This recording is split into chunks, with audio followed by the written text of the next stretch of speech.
Assalamualaikum warahmatullahi wabarakatuh. Kali ini saya akan menyampaikan materi selanjutnya, yaitu bagian dari buku Smith-Vaness chapter ke-7 tentang aplikasi termodinamika pada aliran proses. Ilmu termodinamika itu merupakan suatu ilmu yang didasarkan pada neraca massa, energi, dan entropi, seperti yang sudah kita pelajari dalam beberapa bab sebelumnya.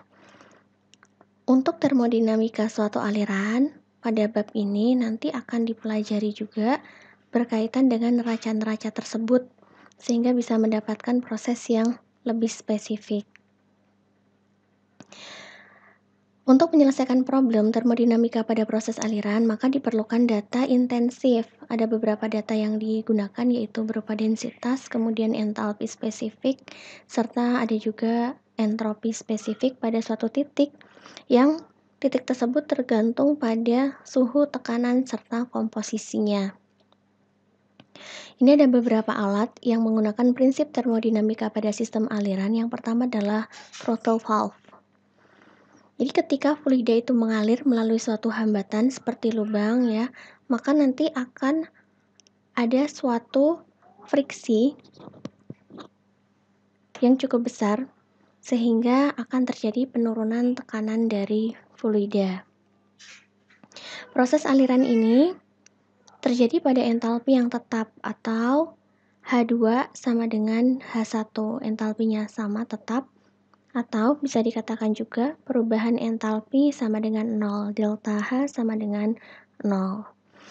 Karena entalpi gas ideal itu hanya tergantung pada suhu, maka proses throttling atau pelambatan ini tidak mengalami perubahan suhu, hanya karena melalui proses pelambatan. Di sini ada contoh. Jika steam pada tekanan 1000 kPa dan suhunya 300 derajat Celcius diturunkan tekanannya dengan menggunakan throttle valve menjadi 101,325 kPa, maka kita bisa mencari berapa nilai entalpi dari kondisi awal ini. Bagaimana caranya? Caranya dengan menggunakan steam tabel. Di sini kita gunakan steam tabel. Kita cari untuk tekanan 1000 kPa dan suhu 300 derajat Celcius. Tekanan 1000 kPa, kemudian suhunya kita lihat 300 derajat Celcius, bagian paling atas sebelah kanan ya, kita temukan tekanan 300, lalu kita plotting dengan 1000 kPa. Maka nilai H-nya adalah 3052,1 kJ per gram. Ini H2 sama dengan H1. H1-nya sekian, maka karena prosesnya adalah isentalpi, ya, delta H sama dengan 0 atau H2 sama dengan H1, nilainya adalah sama. Lalu bagaimana? Kita akan mencari selanjutnya, yaitu nilai dari H1 pada tekanan 101,325 kPa, karena yang ditanyakan adalah tekanan akhirnya yaitu 101,325 kPa. Kita cari lagi di steam tabel, kita temukan angka 101,325 di sini. Nah, untuk suhu berapa, itulah yang dicari, itulah yang ditanyakan. Kita cari dengan menggunakan hubungan antara tekanan 101,325 dipotong dengan menggunakan H2, yaitu 3052. Kita cari yang nilainya 3052 ya. Berarti ada di antara tekanan atau berada di antara suhu ini ya. Kita lihat suhunya berapa. Suhu yang di atasnya, ya, suhunya berada pada rentang 250, sebelah kanan ya, 250, dan kita lihat dulu 250 derajat Celcius itu nilai H-nya pada tekanan 101,325 adalah sebesar Ini ya, 2974,5. Kita masukkan ke dalam tabel di sini. Kemudian untuk tekanan yang sama, kita lihat delta H2 sama dengan delta H1 nilainya sekian, itu masuk pada rentang suhu berapa? Tadi sudah dapat 250 dan satu lagi adalah suhu 300. Kita lihat suhu 300 ya, 300 ini kolom yang sebelah ini. Nah, kita dapatkan hanya adalah 3074,4. Sudah betul ya, nilai 3052,1 itu berada di antara rentang keduanya. Seperti yang sudah saya jelaskan sebelumnya, yaitu pembacaan interpolasi pada stem tabel, maka kita akan menggunakan rumus interpolasi. Sehingga didapatkan nilai T2 adalah 288,8 derajat Celcius. Itu caranya. Dan proses throttling dari wet steam atau steam basah ke tekanan yang cukup rendah ini dapat menyebabkan cairan diuapkan dan uapnya akan menjadi superheated atau uap lewat jenuh. Sehingga jika wet steam pada tekanan 1000 kPa di mana T-satnya kalau bagaimana kita mencari T-sat? T-sat adalah pasangan dari P-satnya atau P saturated P pada kondisi jenuhnya. Kita cek untuk 1000 kPa.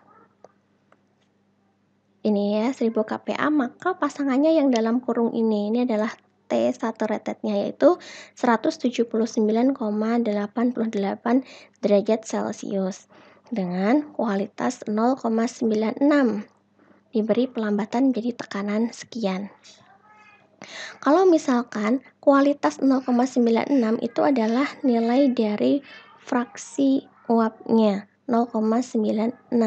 Kita masukkan ke dalam rumus di mana H2 sama dengan H1 sama dengan 0,04 ya.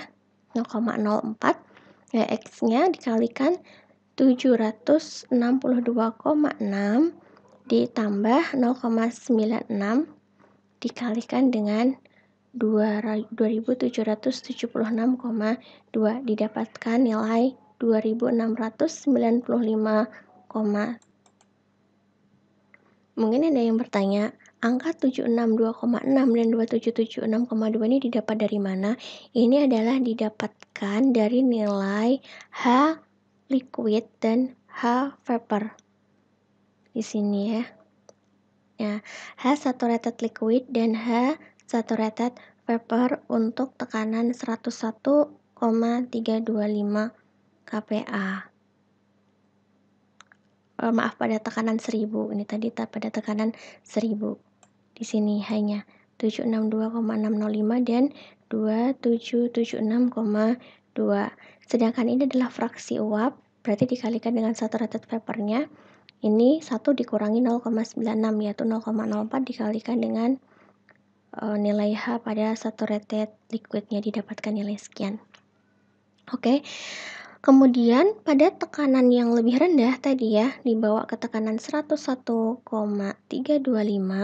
maka entalpi ini itu berada pada suhu berapa? Kita cek terlebih dahulu.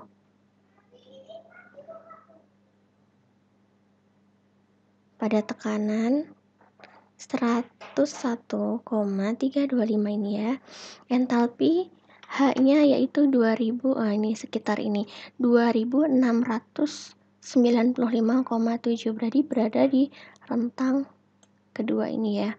Berapa nilai ini? Nilai ini adalah berarti 300 di antara 300 dengan 200. 300 dengan kita cek lagi di atasnya.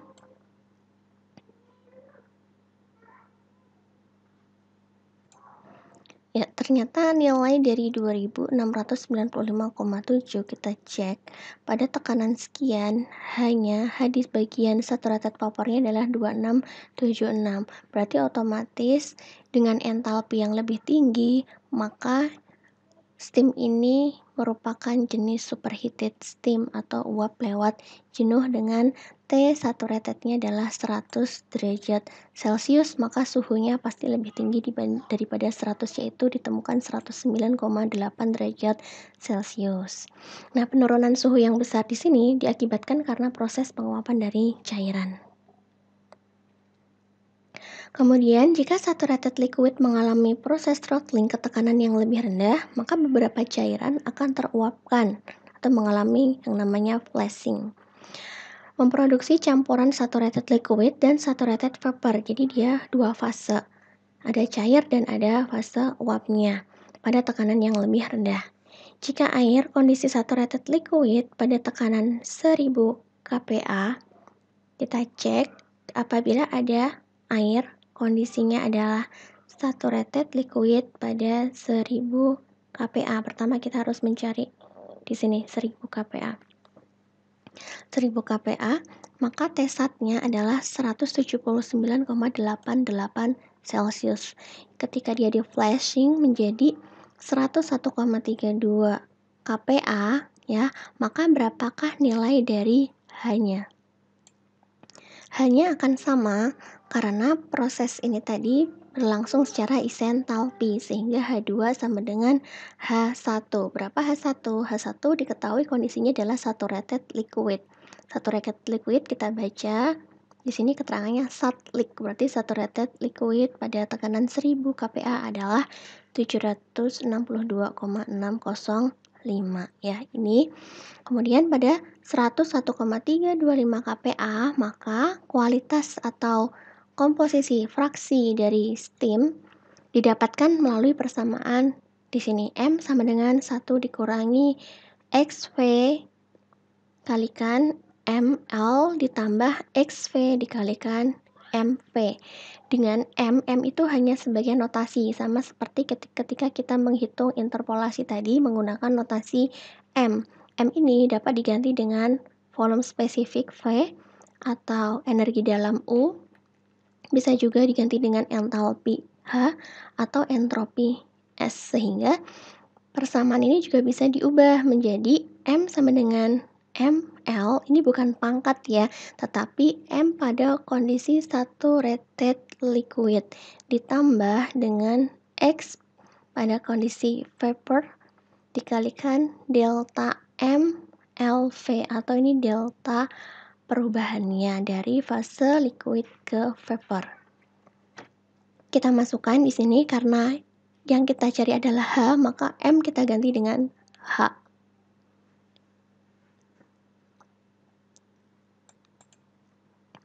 Kita masukkan nilai dari H-nya.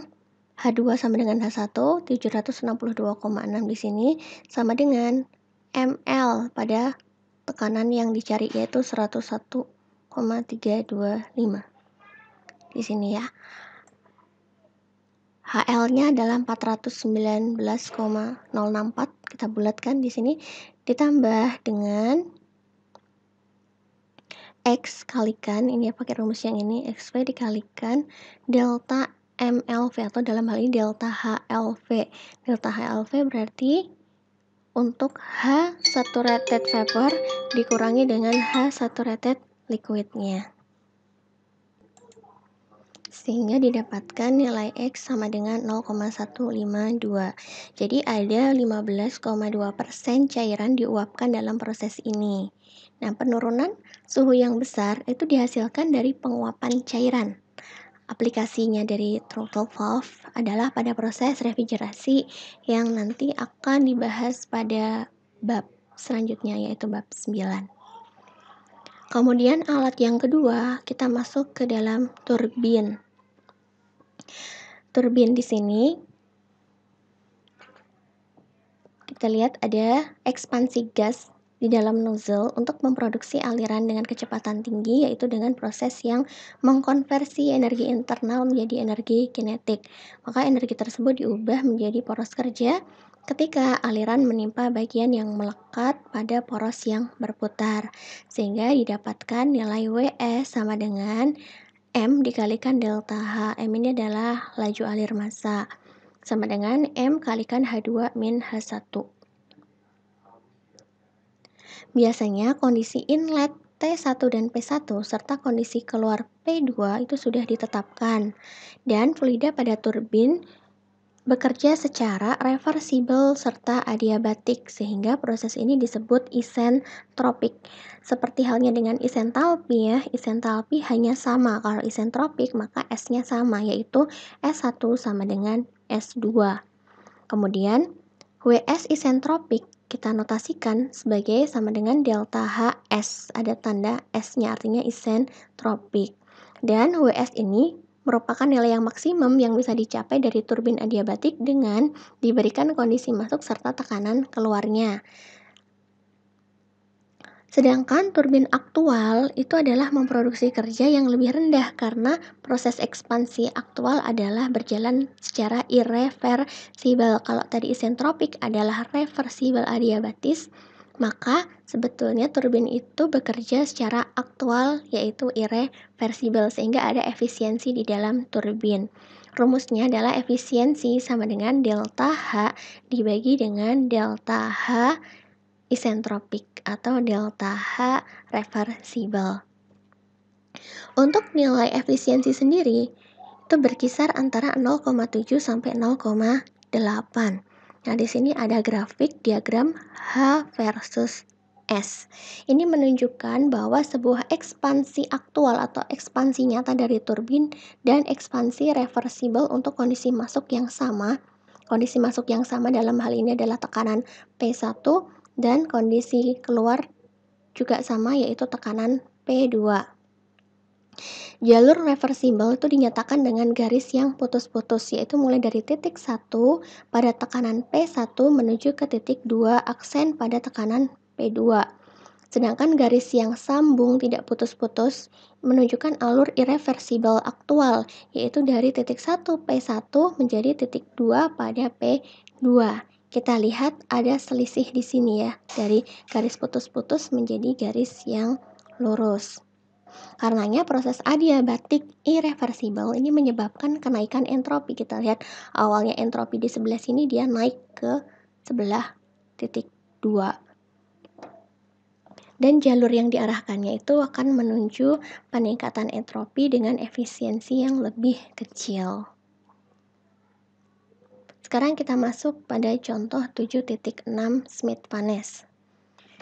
Steam turbin dengan kapasitas 56.400 kW beroperasi dengan kondisi steam masuk pada tekanan 8.600 kPa dan suhu 500 derajat Celcius. Setelah keluar, lalu masuk ke dalam kondensor pada tekanan 10 kPa. Asumsikan bahwa efisiensi turbin adalah 0,75, maka tentukan kondisi steam keluar dan kecepatan aliran massa dari steam. Jadi kita itu diminta untuk mencari kondisi steam keluar itu kualitas atau fraksinya berapa, serta mencari M dot ya, M titik atas itu adalah kecepatan aliran massa. Maka penyelesaian yang pertama adalah kita menentukan nilai H1 dan S1 pada kondisi awal masuk turbin. Pada tekanan 8.600, suhu sekian ya, bisa dicek di steam tabel, maka kita mendapatkan nilai dari H1 adalah 3.391,6 dan S1-nya 6,6858. Langkah kedua yaitu turbin beroperasi secara isentropik atau adiabatik reversibel ke kondisi 2, sehingga P2-nya adalah 10 kPa dan S2 aksen. Kenapa saya pakai aksen? Karena tadi ya mengacu pada yang sebelumnya bahwa turbin itu bekerja pada kondisi yang aktual atau irreversibel. Sedangkan untuk perhitungan kita menggunakan secara reversibel sehingga menggunakan notasi aksen di sini. S2 aksen sama dengan S1 sama dengan 6,6858. Setelah kita mendapatkan S2 aksen, ya, maka steam pada kondisi tekanan P2 ini berupa wet steam, ya. Sehingga perlu dicari nilai kualitas atau fraksi uapnya menggunakan rumus yang di atas tadi, M menggunakan notasi M. Nah, ini M sama dengan 1 kurangi dan seterusnya. Dengan M kita ubah menjadi S ya.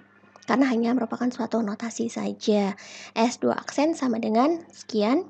Kita masukkan nilainya S2 aksen ini sama dengan S2L. Nah, S2L ini didapatkan dari tabel, stim tabel juga.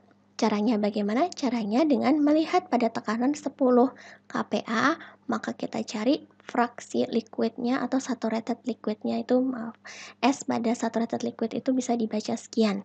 Ditambah dengan X2 aksen dikalikan S2V min S2L ini. Nanti bisa dicek di tabel stim, tabel yang sudah saya berikan.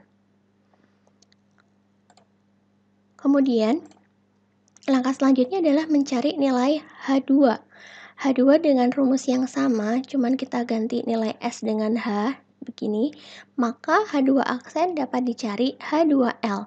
H2L sama, kita baca pada tekanan H2 yaitu 10 kPa, tetapi fraksinya lihat yang bagian saturated liquid. Kalau ini pada bagian saturated vapor, kalau misalkan HVL atau HLV, maka itu adalah perubahan delta H-nya. Sekian ya. Lalu menghitung delta HS dan delta H. Delta HS rumusnya sama dengan H2 aksen dikurangi H1. Karena kembali lagi saya ingatkan bahwa ini prosesnya adalah reversible. H2 aksen menandakan reversible. Kita dapatkan nilai ini. Lalu dicari delta H. Delta H ini adalah delta H aktual atau secara irreversible. Sama dengan efisiensi diketahui dalam soal 0,75 dikalikan dengan delta HS-nya sekian. Didapatkan nilai minus 955,6 kJ per kilogram. Nah, selanjutnya kita akan bisa menghitung nilai X ya, X2.